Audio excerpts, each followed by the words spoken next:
Stop scrolling. This is another motivation video. This is an intervention. You think you're stuck because you lack motivation, but that's not it. Not even close. You're stuck because you keep choosing comfort over consistency, relief over responsibility, restarting over staying. You want the result, but you run from the repetition. You want confidence, but you keep breaking promises to yourself. You want discipline, but you wait to feel ready. And every time you wait, you teach yourself that your word doesn't matter. Look at your life. Same goals, same plans, different months. You get excited, you start strong, and the moment it gets boring, quiet, uncomfortable, you disappear, then you call it strategy. It's not strategy. It's fear facing who you really are when there's no hype and no excuses left. This video isn't here to inspire you. It's here to expose you. And if you leave now, you'll miss the real reason. You keep starting over. Listen to me. This is going to hurt a little, but it's supposed to. You think you know why you're stuck, but you don't, not yet. You keep telling yourself it's motivation, timing, resources, energy, but that's not it. The truth is quieter. The truth is uglier. And we're going to say it out loud today. Day 1 is your drug. Day 10 is your test. And you keep failing the test, then pretending the exam was unfair. I need you to be honest with yourself for a moment. Not with me, with you. You love beginnings. You love that fresh feeling. New notebook, new app, new routine, new promise. You wake up early that first day, chest out, mind racing, telling yourself, this is it. This time I'm different. And for a moment, you feel powerful. For a moment, you feel disciplined. For a moment, you feel like the person you've been talking about becoming. But then something happens. The noise dies down. The excitement fades. Nobody's watching anymore. And when it's just you and the work, you disappear. Let me show you the scene because you've lived it. It's late at night. The house is quiet. Your phone is on the table. You told yourself you worked for an hour. You already wasted the morning. You already promised you make it up tonight. You sit down, you open the laptop, and suddenly the weight hits you. No hype, no music, no adrenaline, just repetition, just effort, just maintenance. And instead of leaning in, instead of staying, you start thinking about restarting. Maybe I need a better plan. Maybe I should reorganize. I'll do it properly tomorrow. And you don't call it quitting. You call it resetting. But hear me clearly. You didn't reset because the plan was wrong. You reset because staying would expose you. Stop lying to yourself. You love beginnings. You hate maintenance. You love hype. You hate harvest. You want the result, but you run from the repetition. You want the outcome, but you avoid the ordinary days that create it. You want the crown, but you keep dodging the weight of the helmet. And the reason this hurts is because you know it's true. You don't lack information. You don't lack talent. You lack tolerance for boredom. Here's the part nobody tells you. Your brain is not designed to reward consistency. It rewards novelty. New feels good. New feels exciting. New feels like progress, even when nothing has actually changed. Every time you restart, your brain gives you a hit. Dopamine relief. Hope you feel like you did something without actually enduring anything. And slowly, without realizing it, you become addicted, not to success, but to potential. You become addicted to the feeling of almost disciplined, almost consistent, almost there, and almost will ruin your life if you let it. I'm not talking to the lazy person. I'm talking to the person who tries and keeps starting over. The person who says, I just need to get back on track for the 15th time. The person who thinks restarting is growth. It's not. Restarting is avoidance, dressed up as self-improvement. You keep restarting because finishing would force you to face who you really are under pressure. And that's the part you don't want to meet. Let me say this slowly so it sinks in. The real work doesn't start on day 1. The real work starts when the feeling leaves, when it's boring, when it's quiet, when nobody cares. That's where identity is forged. That's where discipline is born. That's where you stop performing and start becoming. And that's exactly where you keep walking away. So here's the challenge, and it's not motivational, it's contractual. For the next 30 days, you are banned from restarting. I don't care how bad it feels. I don't care how uninspired you are. No new plans, no upgrades. No, let me tweak this. Every morning, you take a pen, not your phone, not an app, a pen, and at the top of the page, you write 2 words, no reset, big, clear, non-negotiable. Then underneath it, you write 1 task, not 10, one task you will do, even if you feel dead inside, and then you sign it your name, like a contract, because this isn't a goal, it's an agreement. And let me make this practical so you can't escape it. Imagine it's day 11. You wake up tired. Your mind is already negotiating. Maybe I should change the routine. Maybe this isn't the right season. You sit at the table, you write no reset, and you write the task, 10 minutes of work on the thing you said matters. Just 10. You don't feel it. You don't want it.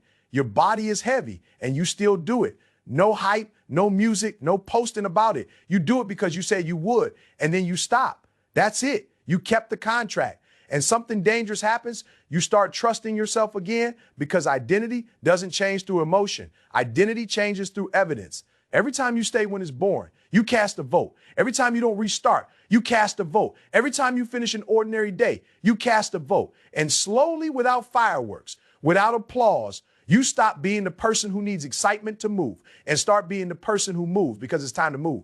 This is where I hold you accountable. You're not unlucky. You're not cursed. You're not missing your moment. You're delaying your dream because you keep choosing comfort over consistency. That's the truth. And until you own that, nothing changes. Stop blaming the plan. Stop blaming the season. Stop blaming how you feel. You know this already. You've known it. You just didn't want to face it. You owe it to you to stop resetting your life every time it gets uncomfortable. You owe it to you to see who you become when you stay.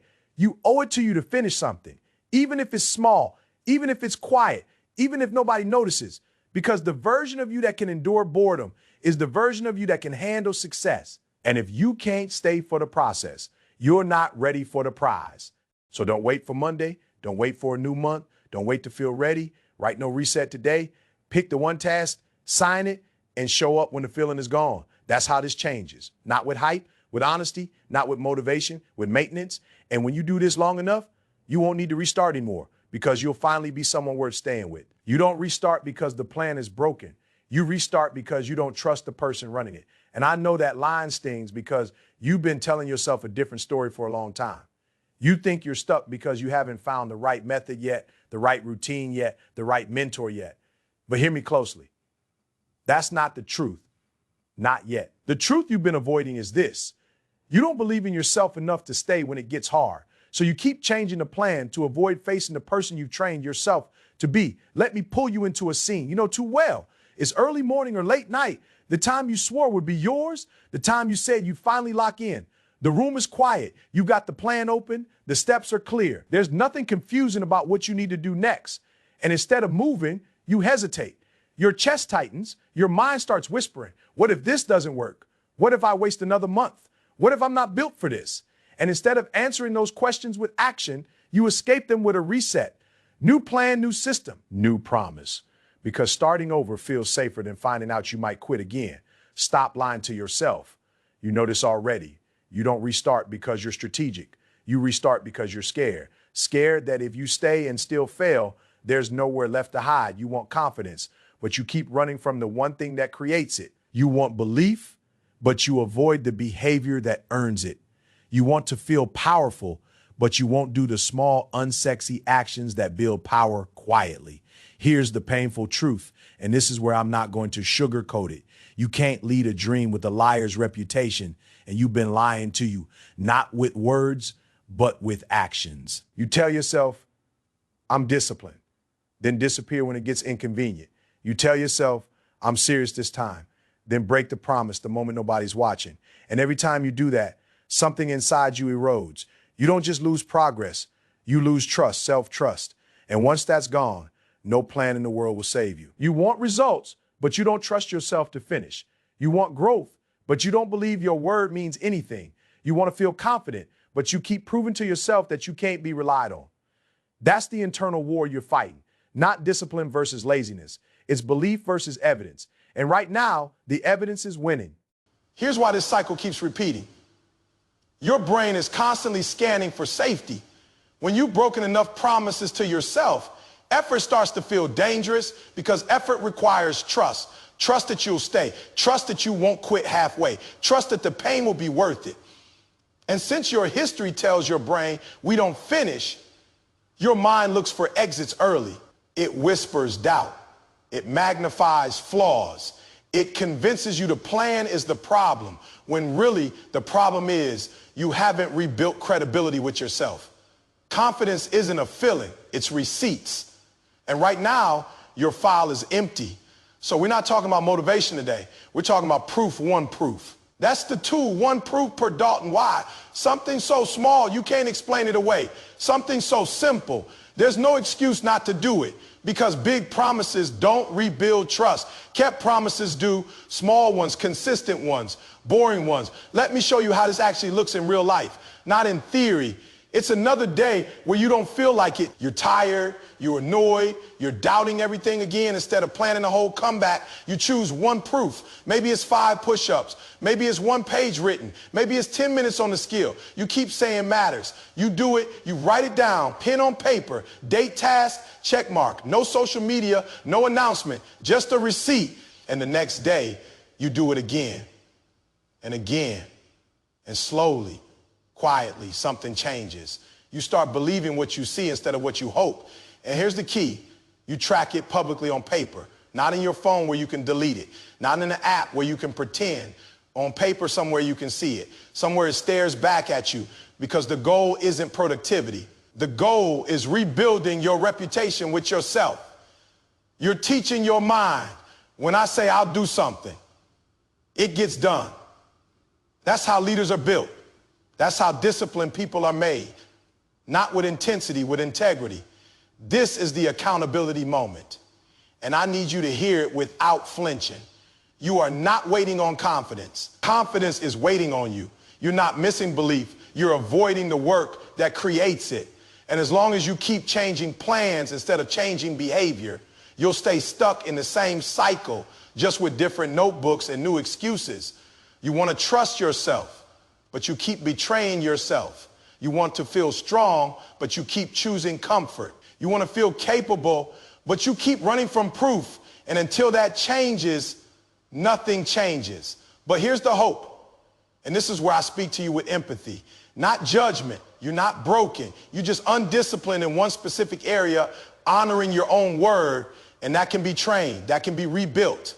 Starting today, not tomorrow, today. When you start collecting proofs, you become dangerous in a quiet way. You stop needing hype. You stop needing permission. You stop needing reassurance. Because every day you have evidence, and evidence changes identity. You stop being someone who talks about discipline and become someone who demonstrates it. You stop being someone who hopes they'll change and become someone who knows they can be trusted. So here's the challenge, and I want you to feel the urgency in it today. Before the day ends, choose one proof. Just one. Do it. Write it down. Look at it. And tomorrow, add another. No speeches, no resets, no drama, proof after proof after proof. Because confidence doesn't come from thinking different. It comes from doing different. And hear me when I say this, because I'm saying it for the version of you that's tired of starting over. The moment you start trusting yourself again is the moment your life starts moving forward. Not fast, not flashy, but for real. Let me hit you with a truth you don't want to hear, but you need to hear it right now. Just because it feels heavy doesn't mean it isn't working. You think you know why you keep stopping, why you keep falling off, why you keep questioning everything halfway through, but you don't. Not yet. You've been calling discomfort failure. And that lie has cost you years. Years you don't get back. Let me pull you into a moment you know too well. You're a few days in, maybe a couple weeks, if we're being generous. The excitement is gone. The fire you felt at the start is quiet now. You wake up, and instead of energy, you feel weight.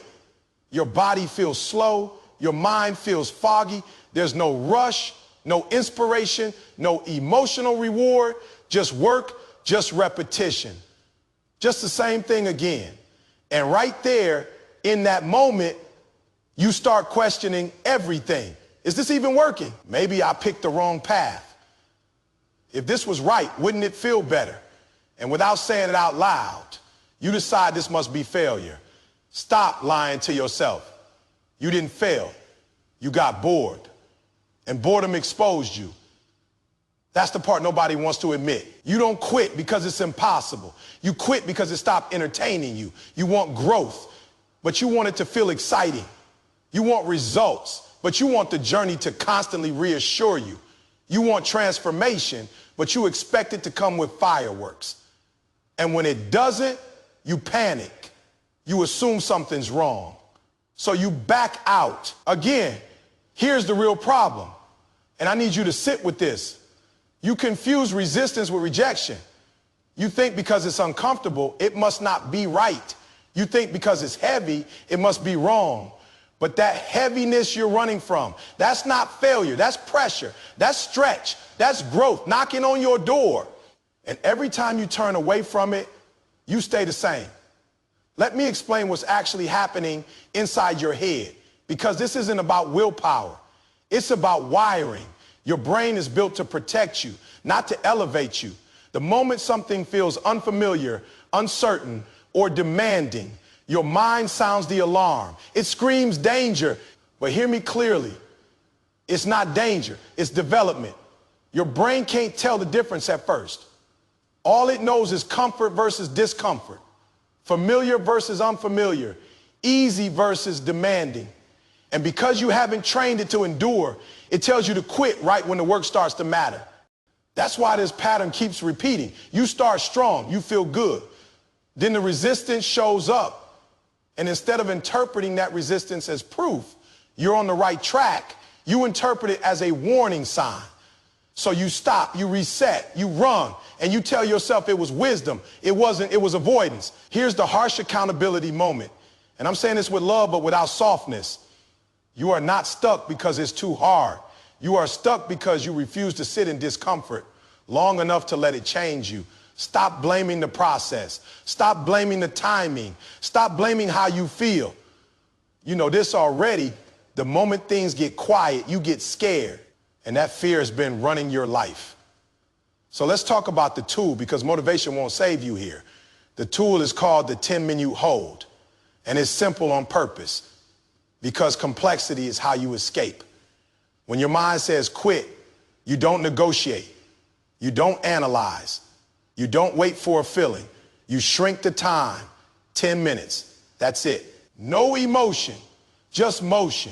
You don't decide whether you'll finish the whole task. You just decide you won't stop. For 10 minutes, let me make this real for you. It's another one of those days, you're tired, you're irritated. You're already telling yourself you'll start tomorrow. You sit down anyway. You set a timer for 10 minutes. Your mind complains the whole time. Your body feels stiff. Every excuse shows up, and you don't argue with any of them. You just keep moving. One sentence, one rep, one action at a time. When the timer ends, you stop if you want. But something interesting happens most of the time. The resistance loosens, the weight shifts, and even if it doesn't, you still won, because you didn't quit when your mind told you to. This is where identity starts to change. And I need you to hear this part. Every time you stay when it's uncomfortable, you are training your nervous system. You are teaching your brain, we don't run from pressure anymore. You are proving to yourself that discomfort doesn't control you. And slowly, you stop being someone who needs inspiration to move and start being someone who moves, because it's time to move. You are not an inspiration chaser. You are a finisher, but you won't feel like one at first. You become one by doing what finishers do when nobody's watching. When it's boring, when it's heavy, when it doesn't feel rewarding. You want the breakthrough, but you keep quitting at the boring part. And the boring part is where the breakthrough is built. Let me say this again, because repetition is how truth sinks in. Just because it feels heavy doesn't mean it isn't working. Just because it's uncomfortable doesn't mean it's wrong. Just because you're bored doesn't mean you should stop. You owe it to you to stay. You owe it to you to finish the minute you're in. You owe it to you to stop running every time growth shows up disguised as discomfort.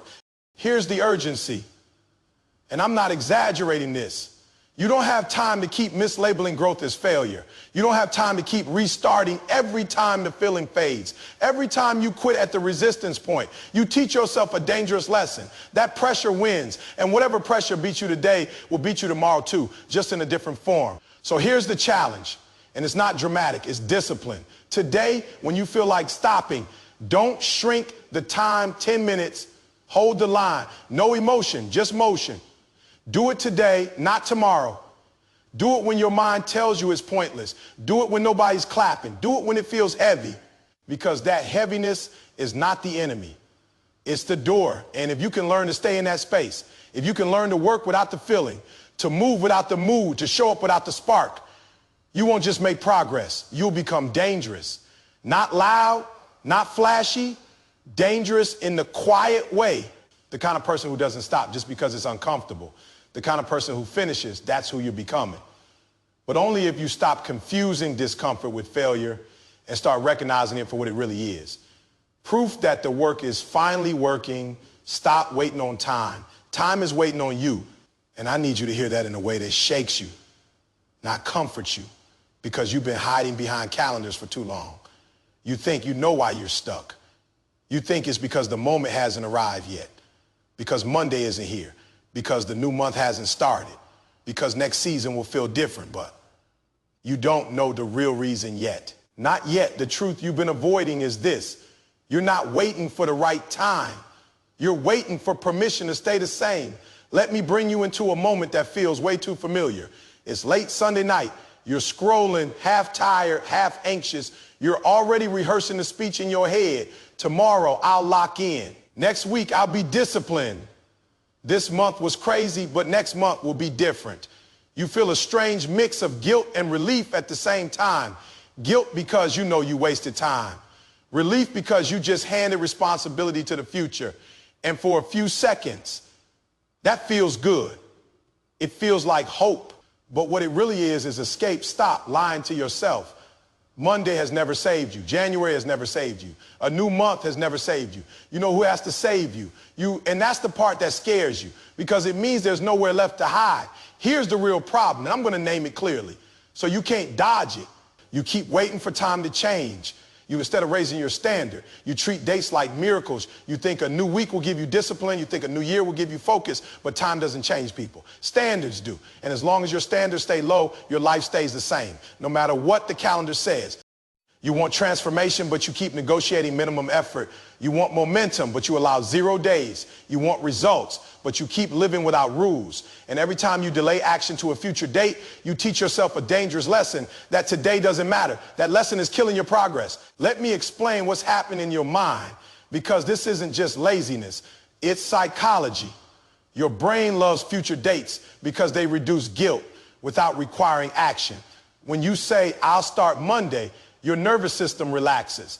The pressure disappears. You feel responsible without actually doing anything. That's why future plans feel so good and produce so little. They give you emotional relief without execution. And once your brain learns that trick, it keeps using it. That's why you've been stuck in the same cycle for years. Same goals, same speeches, same promises, different months, different notebooks, same results. Not because you're incapable, but because you keep giving yourself an escape hatch. This is the accountability moment, and I'm not going to soften it. You are not confused. You are avoiding standards. You're the reason your dream is delayed, not your job, not your family, not your past. Because you keep letting yourself off the hook. So let's talk about the tool. And this is where things change. If you're brave enough to apply it, it's called the daily minimum, not a goal, a minimum. Because goals are negotiable when life gets hard, but minimums are laws. The daily minimum is the smallest standard you will hit every single day, even on your worst days, even when you're tired, even when you're emotional, even when the day goes sideways. Here's what it looks like. And don't overthink this, because overthinking is how you escape. 3 lanes: body, mind, mission. Body is 5 minutes of movement, not a workout. Movement. A walk, stretching, push-ups, something. Mind is 1 page read or 1 lesson learned. 1 mission is 10 minutes on the actual craft. You keep saying matters, not planning it, not researching it, doing it. That's it. That's the minimum.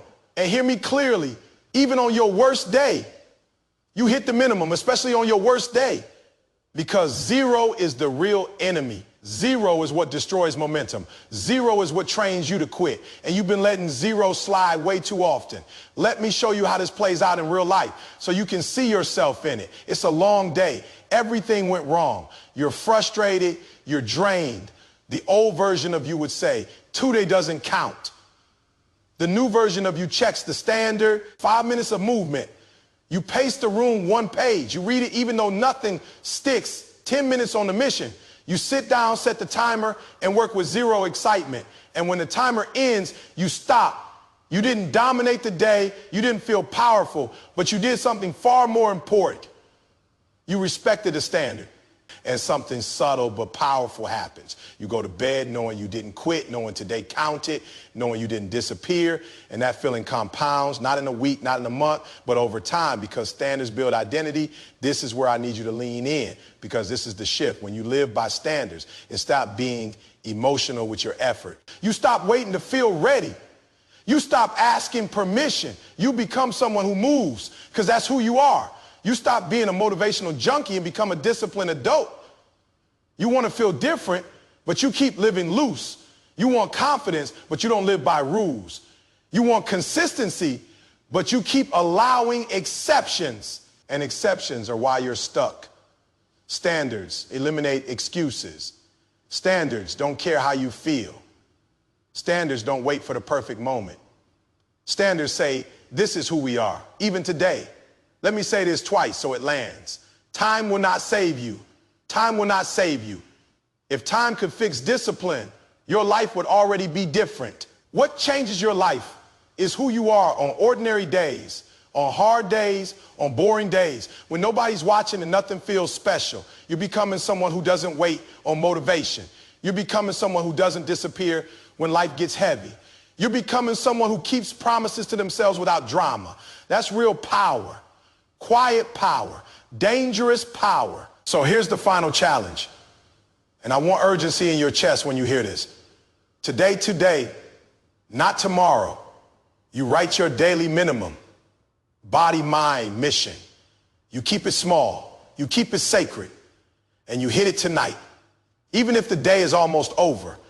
Because the moment you stop waiting on time and start enforcing standards is the moment your life starts moving forward. No more Monday talk.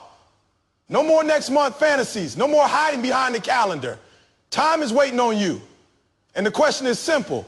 Are you finally going to show up, or are you going to let another page flip while you stay the same?